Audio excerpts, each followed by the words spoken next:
Kita bangga membuka PON ke-20, PON yang pertama kali diselenggarakan di tanah Papua.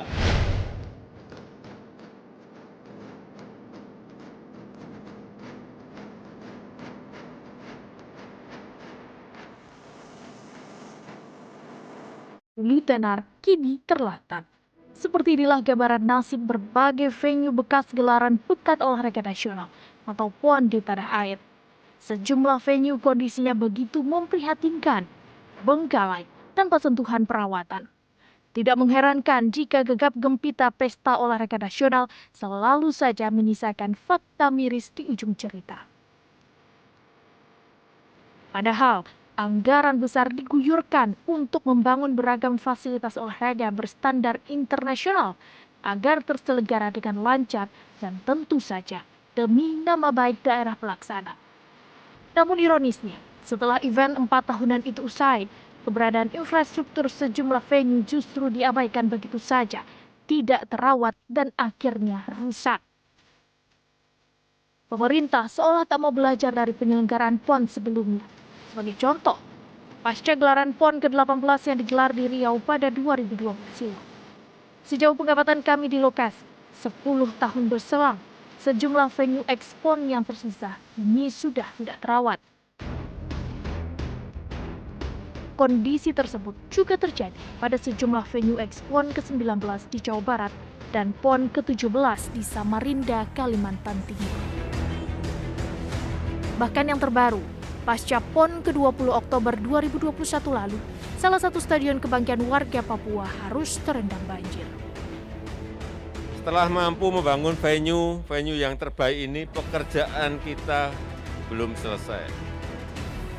Tugas selanjutnya adalah menjaga, tugas selanjutnya adalah merawat, dan tugas selanjutnya adalah memanfaatkan venue ini dengan sebaik-baiknya.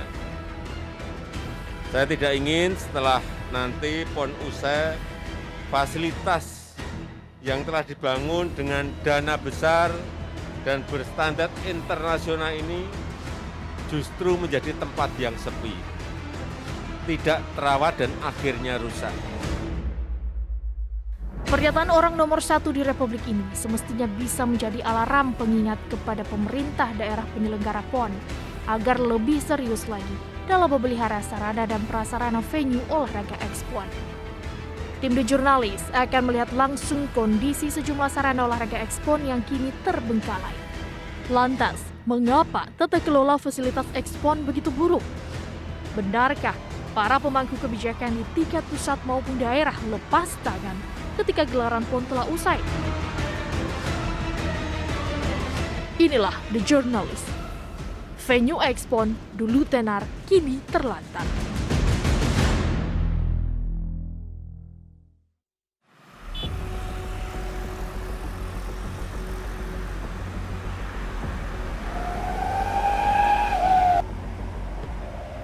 Tim The Journalist mengawali liputan di Kota Pekanbaru, Provinsi Riau, yang ketika itu menjadi tuan rumah Pekan Olahraga Nasional ke-18 pada 9 hingga 20 September 2012 silam.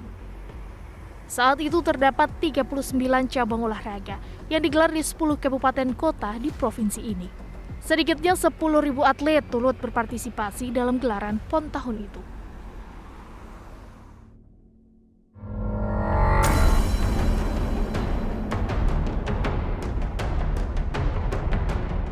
Stadion Utama Riau atau Riau Main Stadium menjadi sorotan utama kami saat baru tiba di bumi lancang kuning. 10 tahun berlalu, sejauh pengamatan kami di lokasi, aktivitas stadion yang berada di Jalan Naga Sakti Kompleks Olahraga Universitas Riau ini kini mati suri. Dan seperti inilah kondisinya. 10 tahun yang lalu masyarakat Riau mempunyai kebanggaan karena memiliki Riau Main Stadium atau Stadion Utama Riau yang digunakan sebagai venue utama untuk penyelenggaraan Pekan Olahraga Nasional tahun 2012. Namun sayangnya itu 10 tahun yang lalu. Kini kondisinya tidak terawat sama sekali. Anggaran 1,12 triliun rupiah nyatanya sia-sia, hanya dipakai untuk di awal saja, untuk pesta pora dan juga untuk merayakan PON. Namun nyatanya kondisinya saat ini mengkhawatirkan.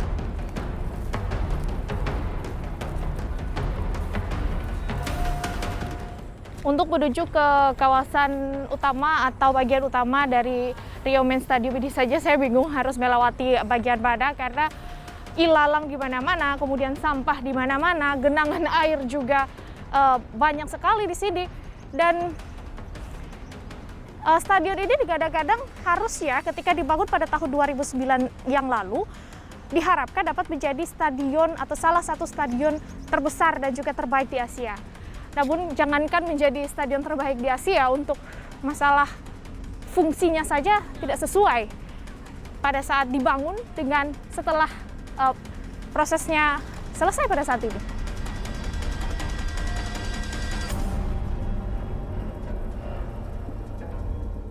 Rupanya ada beragam persoalan yang mengakibatkan stadion tidak dapat digunakan dengan maksimal pasca PON. Selain persoalan sengketa lahan, proyek pembangunan stadion ini pun belakangan mulai disoal. Masih terlihat di sana ada ikon pada saat pagelaran PON ke-18. Tempat ini total dapat menampung 43.000 penonton dan luas lapangannya atau luas seluruh kawasannya di sini sekitar 66,4 hektar area, sementara untuk gedungnya saja itu sekitar 7 hektar area. Namun sekarang dapat terlihat kondisinya mulai dari bangku tribun yang warnanya sudah mulai pudar, kemudian rumputnya yang belum diganti, dan pihak dari Dinas Pemuda dan Olahraga dari Provinsi Riau mengungkapkan bahwa memang saat ini tengah dilakukan proses revitalisasi ataupun proses perbaikan perawatan kembali sejumlah venue dari PON ke-18 tahun 2012 yang lalu, namun stadion ini tidak termasuk di dalamnya. Sayangnya meski minat masyarakat untuk berolahraga di tempat ini begitu tinggi, namun sarana dan prasarana tidak mendukung.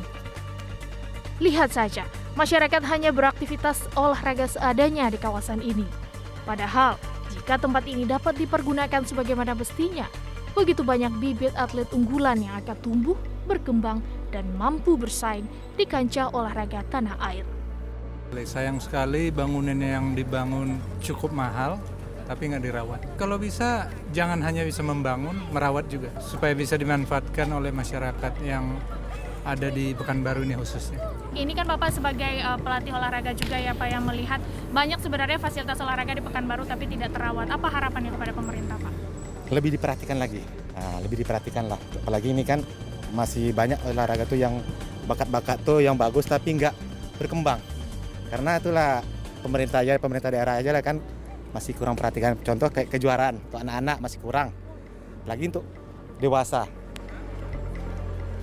Selain penuh oleh ilalang, sampah dan bau menyengat, bagian depan stadion ini kini beralih fungsi, dipenuhi oleh para pedagang sebagai tempat untuk berjualan. Kasakusuk yang tim The Journalist terima dari warga sekitar, saat hari berganti malam oleh sejumlah orang, lokasi ini justru digunakan sebagai tempat berbuat asusila. Warga setempat biasa menyebut lapak tenda ceper.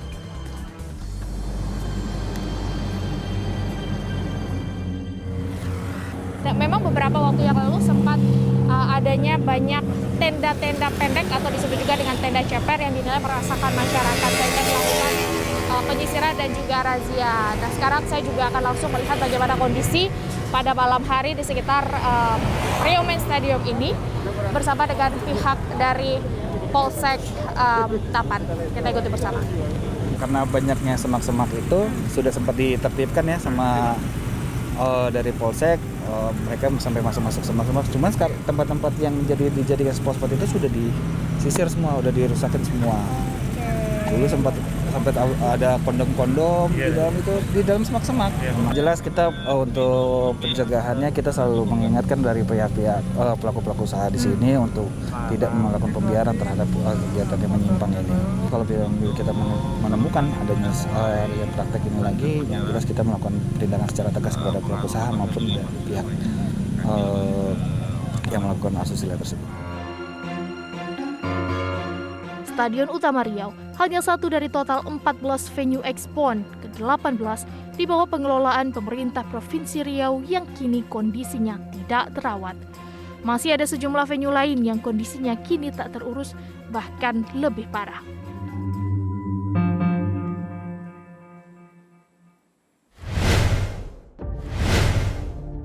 Selanjutnya di The Journalist. Melihat langsung kondisi venue Expo lainnya yang juga tidak terurus.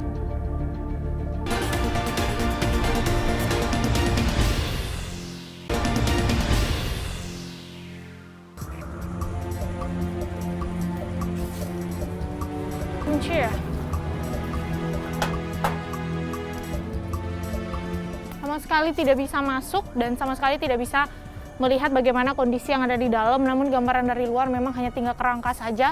Bahkan pada saat pelaksanaan PON di tahun 2012 yang lalu, tempat ini juga sempat mengalami kendala ataupun mengalami masalah pada saat digunakan. Ketika itu, cabang olahraga bowling dan biliar digelar di Riau Town Square yang kondisinya juga kini mangkrak, hanya menyisakan bangunan tua yang tak berpenghuni. The Journalist juga menyambangi venue menembak yang saat itu menjadi bancakan korupsi sejumlah pejabat di Riau, seperti Lukman Abbas, mantan Kepala Dinas Olahraga, hingga Rusli Zainal, mantan Gubernur Riau. 10 tahun terakhir tidak digunakan sama sekali dan dapat dilihat kondisinya saat ini mengkhawatirkan kalau kita bisa melihat langsung. Dan memang ini menjadi salah satu venue yang kontroversial karena pada saat persiapan PON itu sempat terjadi kasus korupsi yang bahkan melibatkan ada setidaknya 14 tersangka yang ditemukan dan terbukti melakukan korupsi terkait dengan perubahan peraturan daerah nomor 6 tahun 2012 untuk venue di lapangan menembak ini.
Tahun pasca PON, masih banyak ternyata venue yang tidak digunakan dengan maksimal, bahkan tidak terurus begitu. Bagaimana pemerintah provinsi melihat hal ini, Pak? Memang ada beberapa venues yang dari sisi kondisi fisiknya memang mengalami kerusakan yang cukup memprihatinkan. Apalagi dalam 2 tahun ini, seperti 2020, 2021 kita mengalami pandemi COVID yang tinggi.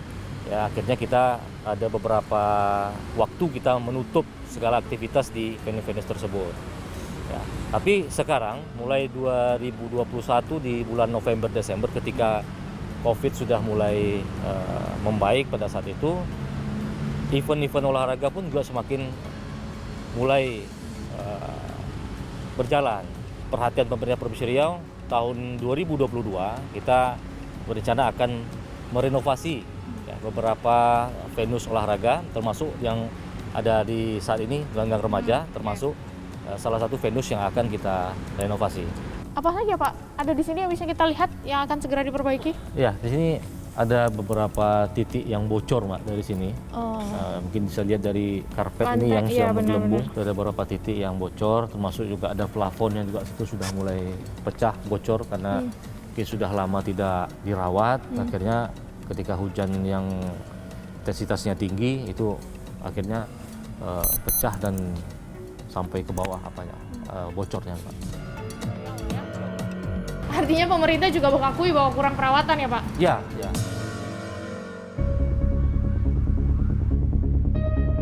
Tahun ini anggaran sebesar 17 miliar sejatinya telah disiapkan untuk merenovasi 6 venue Expon. Sayangnya, Stadion Utama Riau yang menjadi sorotan tidak masuk ke dalam daftar. Berapa kira-kira taksirannya kalau hendak diperbaiki atau direnovasi, Pak? Lebih kurang sekitar 100 miliar. Kalau untuk lingkungan di sekitar stadionnya, di depan banyak para pedagang-pedagang memanfaatkan space itu memang ada permasalahan kepemilikan lahan yang belum selesai, yang belum selesai, yang harus dituntaskan terlebih dahulu.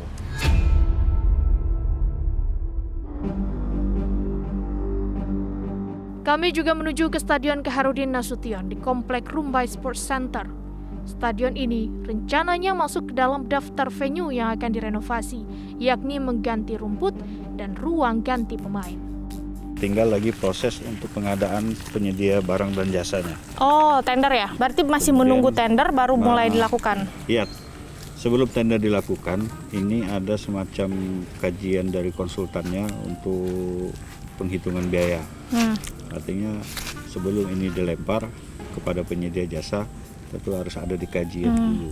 Berapa Pak kalau di sini diperkirakan? Diperkirakan di sini kita butuh sekitar 1,5 miliar. 1,5 miliar. Masih di area kompleks Rumbai Sports Center. Di dalam terdapat venue kolam renang yang kondisi airnya keruh karena sistem pompa airnya sudah tidak menyala selama 10 tahun terakhir. Pompa ini digunakan untuk proses pembersihan dari kolam renang ini, dan terakhir digunakan pompa ini pada tahun 2012 atau pada saat PON.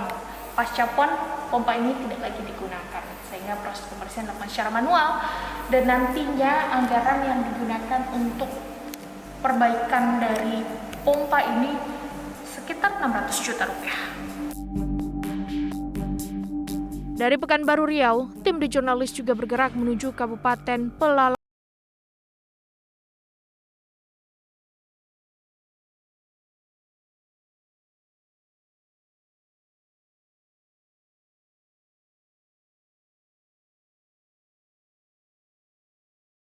Di mana-mana sehingga menimbulkan aroma tak sedap yang begitu menyengat. Di Pekan Olah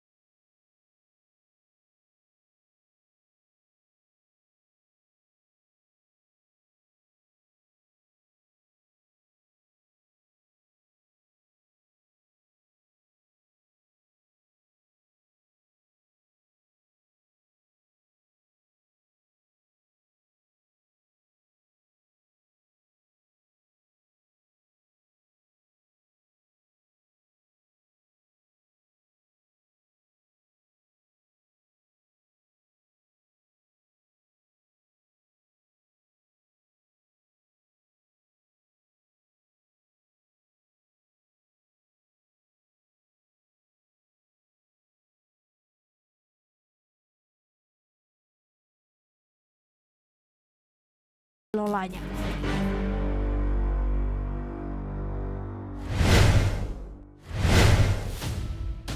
Tidak hanya di Riau, kondisi serupa juga terjadi di sejumlah daerah di tanah air. Tim The Journalist juga turun langsung melihat kondisi venue Expon di Provinsi Jawa Barat dan Kalimantan Timur.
baik itu dari darat maupun pantauan melalui udara. Stadion Bandung Lautan Api ini kurang terawat dengan maksimal. Contohnya saja keadaan bangku penonton di tribun masih ada beberapa yang mengalami kerusakan. Selain itu juga ada bagian bangunan yang sudah retak kondisinya seperti ubin tempat lalu lalang para penonton sepak bola maupun tembok-tembok di sekitar stadion itu sendiri. Setelah beberapa tahun tidak digunakan untuk perhelatan olahraga, pada pertengahan Februari 2022, Stadion GBLA diizinkan untuk menjadi lokasi pertandingan Liga 3 Nasional. Stadion pun mulai dibenahi. Namun, difokuskan hanya pada fasilitas lapangan sepak bola.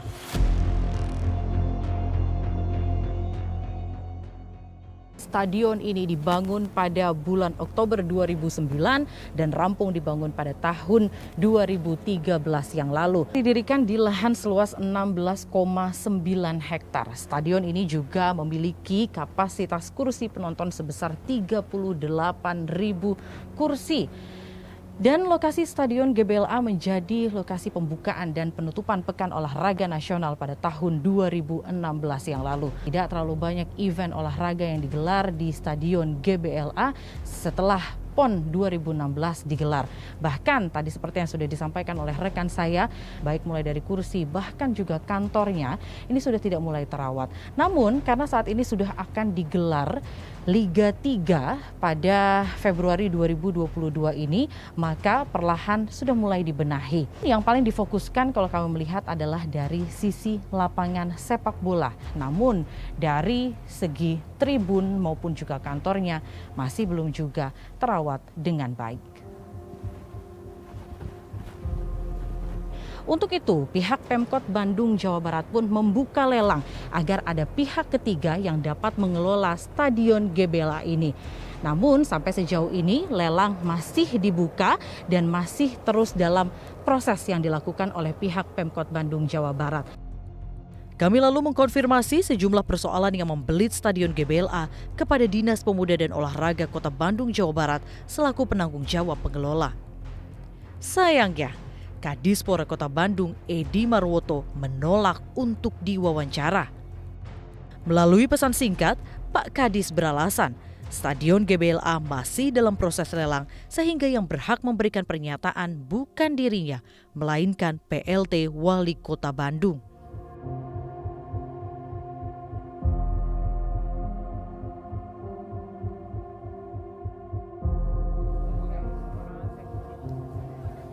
Kami pun menemui PLT Wali Kota Bandung, Yana Suryana. Kang Yana menepis tudingan jika Stadion GBLA tidak terawat. Tapi sebenarnya bagaimana sih kalau Pemkot melihat bahwa sebenarnya Stadion GBLA sampai sejauh ini masih fasilitasnya sudah banyak yang rusak sehingga tidak dipergunakan kembali. Ini bagaimana melihat? Jadi sebetulnya dilihat dari sisi mana? Karena kalau secara fungsional itu kan rumputnya baik, pemeliharaannya baik, dan ini dalam waktu dekat akan digunakan untuk Liga 3. Jadi berarti sudah memenuhi persyaratan dari PSSI untuk digunakan di Liga 3 gitu. Jadi regulasi seperti apa sih Pak yang masih menghambat?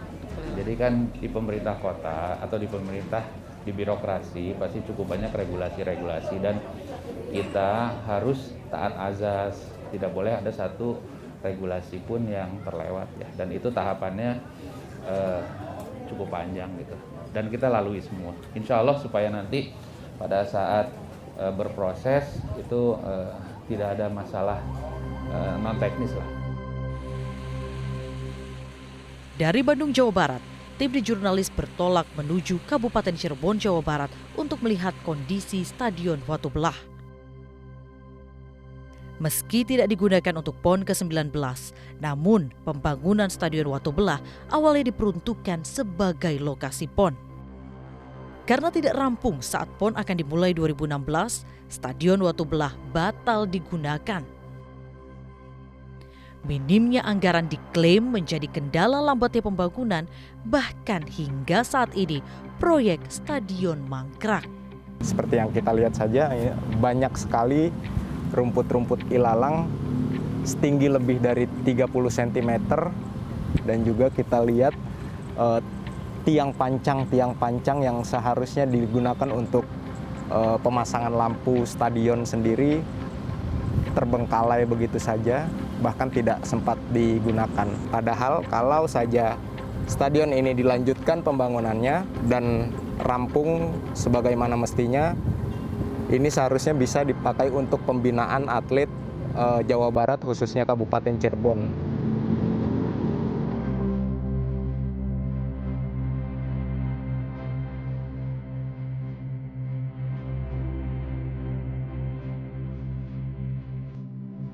Pembangunan stadion yang menghabiskan dana hingga ratusan miliar ini pun kini mandek tanpa adanya kejelasan.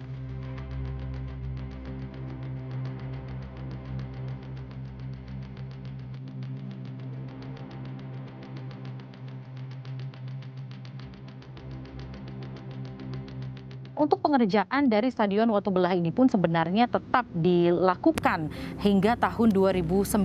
Ternyata kekurangan dana menjadi salah satu faktor mangkraknya pengerjaan Stadion Watubelah ini hingga tahun 2022. Ekspektasi kami sebagai warga Cirebon dan anak muda di wilayah 3 Cirebon sangat-sangat mendukung stadion ini segera jadi, karena pun dilihat dari kemarin hasil Cirebon untuk tanding di Divisi 3 Jabar juga sangat mengecewakan. Mungkin dengan adanya pembangunan stadion ini bisa membantu meningkatkan prestasi sepak bola Cirebon untuk masa mendatang.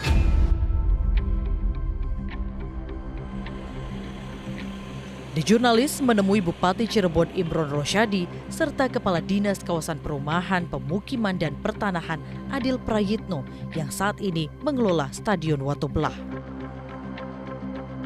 Imron yang baru menjabat pada 2019 lalu menyebut tidak tersedianya alokasi anggaran membuat pembangunan mustahil untuk dilanjutkan. Setidaknya dibutuhkan tambahan dana sekitar 400 miliar rupiah lebih untuk merampungkan proyek tersebut. Berarti kan waktu itu masih sempat masih Pemprov. Ya. Kemudian dialihkannya ke Pemkab itu sejak kapan? Atau memang sebenarnya sampai sekarang ini masih ke Pemprov Jabar? Itu sudah diserahkan semua asetnya ke Kabupaten Cirebon.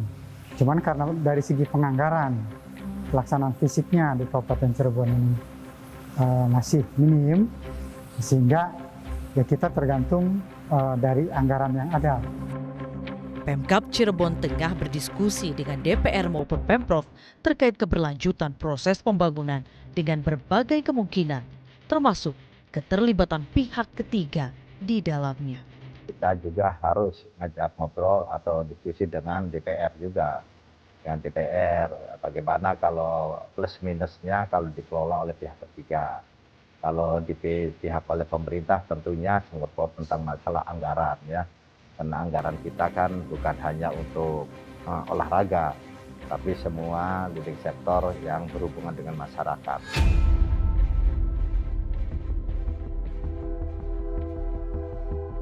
Seharusnya ini menjadi pembelajaran bagi setiap daerah jika ingin menyelenggarakan perhelatan besar. Kesiapan dari anggaran harus benar-benar diperhitungkan agar tidak menjadi sia-sia. Seperti Stadion Watubelah yang ada di Cirebon, Jawa Barat ini.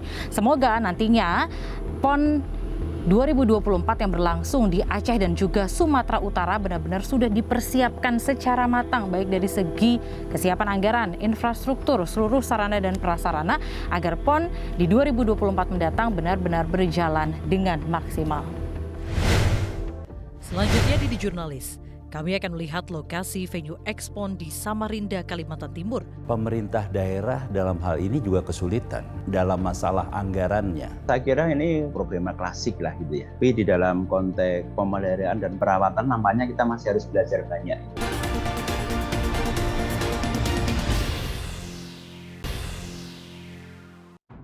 Dari Provinsi Riau dan Jawa Barat, perhatian di Jurnalis juga tertuju pada area Kompleks Olahraga Palaran di Samarinda, Kalimantan Timur. Maklum saja, 14 tahun pasca gelaran Pekan Olahraga Nasional ke-8 di wilayah ini, tepatnya pada 2008 silam, kondisinya kini kian memprihatinkan. Sejak saat itu, Sejumlah venue ekspon di kompleks ini minim pemanfaatan, utamanya untuk kegiatan pembinaan serta event.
Saat ditemui di kantornya, Agustia Nur, Kepala Dinas Olahraga Provinsi Kalimantan Timur, menepis tudingan jika kompleks olahraga Palaran terbengkalai tidak terawat.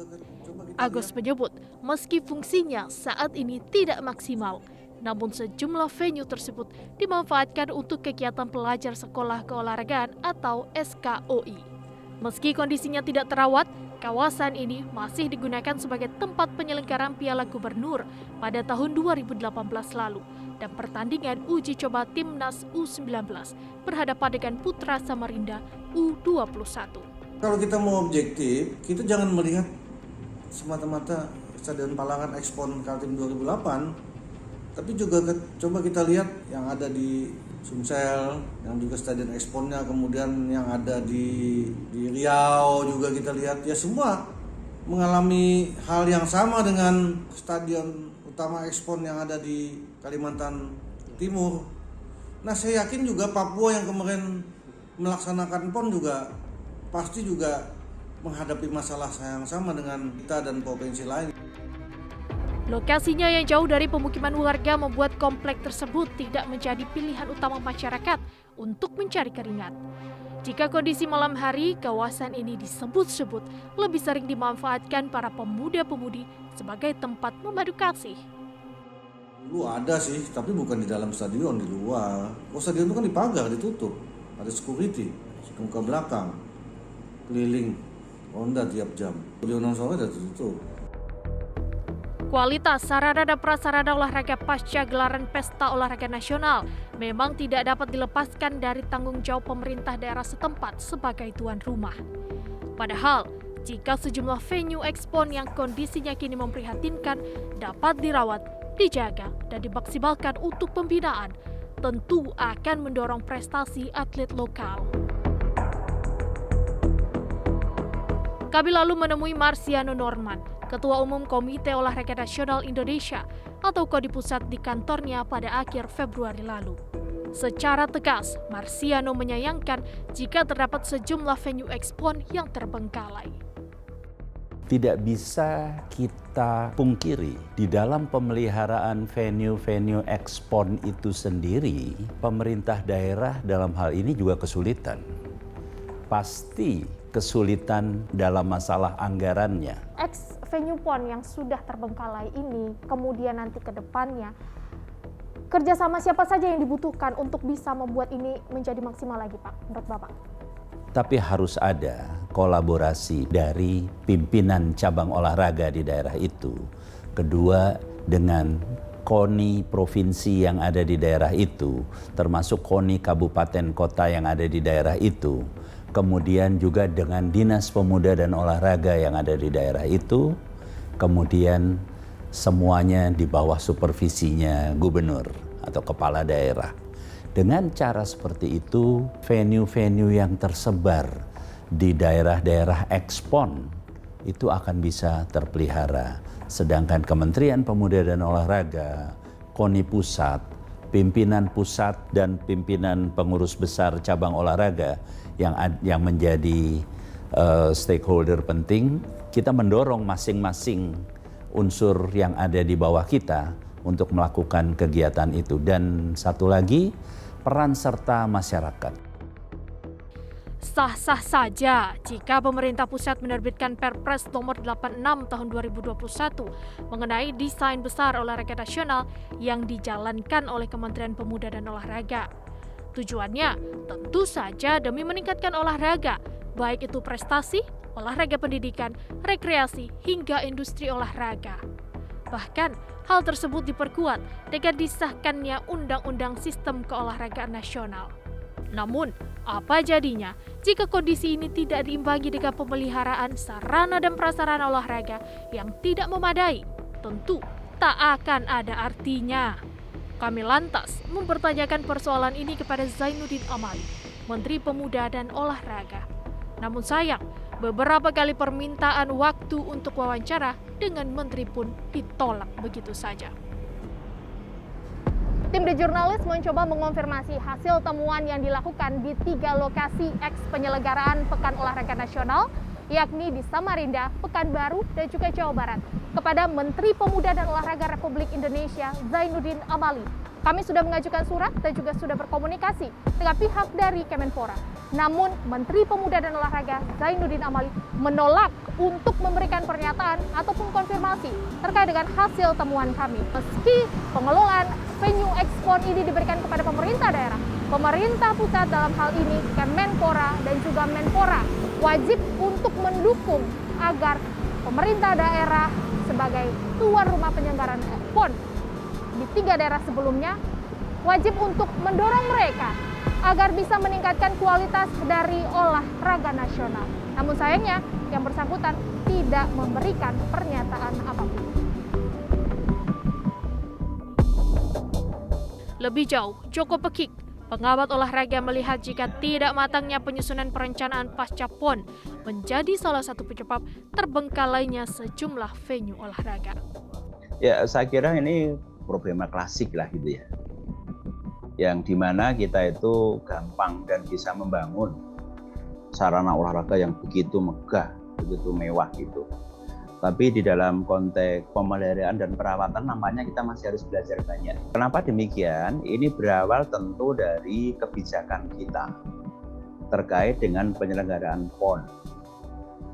Penyelenggaraan PON kebijakan yang lalu dengan PP 17 itu kan hanya boleh dilaksanakan di 1 provinsi ya. Oleh sebab itu maka provinsi yang kebetulan menang bidding menjadi tuan rumah itu akan berupaya semaksimal mungkin, baik itu dari anggaran APBD, swasta maupun APBN, untuk berlomba-lomba membangun venue olahraga yang tentu harus berstandar internasional. Dan itu tentu biayanya mahal. Dan mereka juga belum berpikir nanti pasca penyelenggaraan PON tuh mau diapakan gitu ya.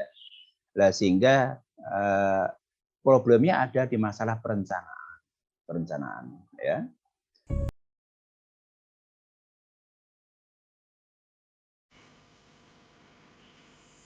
Ya, beginilah jika proses pembangunan venue PON di sejumlah daerah tanpa perencanaan serta visi misi yang jelas, utamanya dalam hal pembinaan atlet di daerah. Bagaimana mungkin pembinaan akan berlangsung maksimal jika sarana dan prasarananya saja tidak berfungsi secara total? Terlalu jauh kita bicara target juara. Jika merawat venue olahraga saja, justru kita lupa. Pemerintah dari segala level harus belajar dari kesalahan sebelumnya. Alasan anggaran seolah menjadi cerita lama, namun mengalahkan niat yang tidak serius untuk mengelola dan merawat fasilitas yang sudah ada. Anggaran miliaran rupiah dari uang rakyat menjadi percuma demi pesta sesaat, namun lupa menjaga setelahnya. Masa depan atlet nasional tumbuh dari bibit-bibit atlet lokal yang dikembangkan dan dibiarkan untuk tumbuh. Tapi bagaimana ini bisa dilakukan jika sarana dan prasarananya saja tidak dijaga, tidak dikelola, dan dibiarkan begitu saja? Ya, tentu ini sebenarnya menjadi tanggung jawab bersama. Namun pemerintah harus lebih serius untuk mempertanggungjawabkan komitmen untuk mendukung olahraga nasional. Jangan hanya menggelar pesta demi nama baik daerah, namun berujung fasilitas yang terbengkalai usai dibangun. Masyarakat juga diharapkan untuk terus mengawasi pengelolaan sejumlah fasilitas olahraga ini. Serta jangan lupa untuk memaksimalkan pemanfaatannya demi olahraga nasional yang lebih baik. The Journalist hadir di episode berikutnya.